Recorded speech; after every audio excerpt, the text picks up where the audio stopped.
রব্বুল আলামিন তার পিছনে যত গুনাহ আছে তুমি মাফ করিয়া দাও। রব্বুল আলামিন কবিরা সগীরা যত গুনাহ আছে তুমি মাফ করিয়া দাও। রব্বুল আলামিন তার স্ত্রী বেগম খালেদা রব্বুল আলামিন এই দুনিয়া থেকে বিদায় নিয়েছে, ওই গহীন কবরে আছে। রব্বুল আলামিন তুমি কবর থেকে তুমি আমার ঘর থেকে হাওয়ার সাথে মিশিয়ে দাও। রব্বুল আলামিন আমাদের দেশে রব্বুল আলামিনের প্রধান শেখ রব্বুল আলামিন দুনিয়া থেকে ভালোভাবে চালানোর সেই তৌফিক দান করিয়ে দাও। রব্বুল আলামিন ওই দুনিয়ার থেকে রব্বুল আলামিন কত মানুষ বিদায় নিয়ে চলে গেছে। রব্বুল আলামিন তুমি তার কবরটাকে তুমি জান্নাতের মধ্যে বানিয়ে দাও। রব্বুল আলামিন তুমি আমাদের সকলকে প্রশস্ত নামাজ বানিয়ে দাও।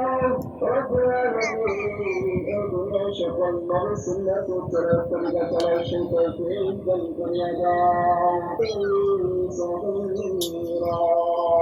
وقل رب ارحمهما كما ربياني برحمتك يا ارحم الراحمين.